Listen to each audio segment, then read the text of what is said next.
You're watching FAnews, coming to you from the Chubb Business Lounge at the heart of the 2016 IISA conference at Sun City. We are talking to David Harpur from the IISA, and we are talking about the conference as it currently is and the future of the conference. Welcome, David. Thank you. You've said through the morning session of this year's conference, what have been some of the main takeaways from the conference? I think the interesting thing is the range of speakers we've had on some different subjects. It hasn't been focused on technical insurance matters, which was our plan. We wanted to take people into a wider range of thinking, of ideas and concepts.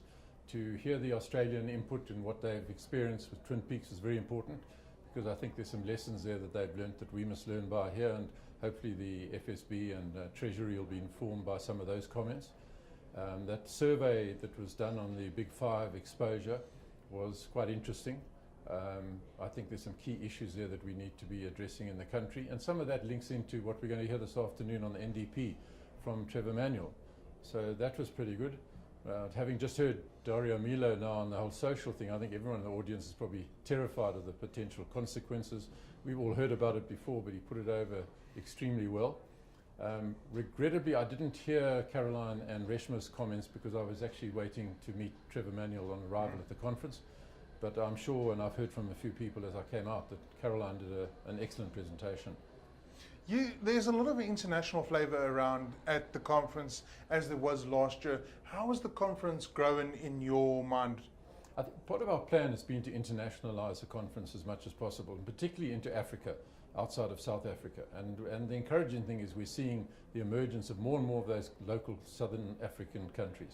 We've got people here from Uganda, Malawi, Zambia, Zimbabwe, Namibia, Botswana, Kenya, and also Nigeria.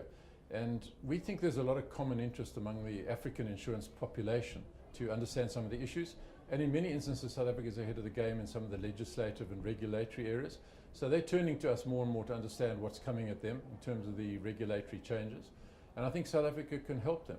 From the institute point of view, we've just signed some cooperation agreements with some of the other African institutes in the field of insurance education.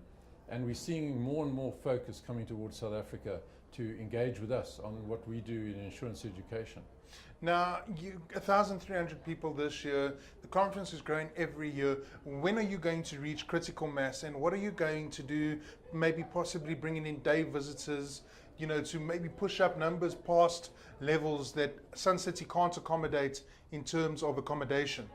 Yeah, I think we've almost reached capacity now with accommodation, although interestingly we've got people in the outside hotels like Bakaban, Kwamaritani, who still have accommodation available. And I think when we go back to the new venue that's been prepared at the moment up at the Super Bowl, we're not necessarily going to be able to accommodate more people in the business sessions, but they will have some extra breakaway rooms that we'll be able to use.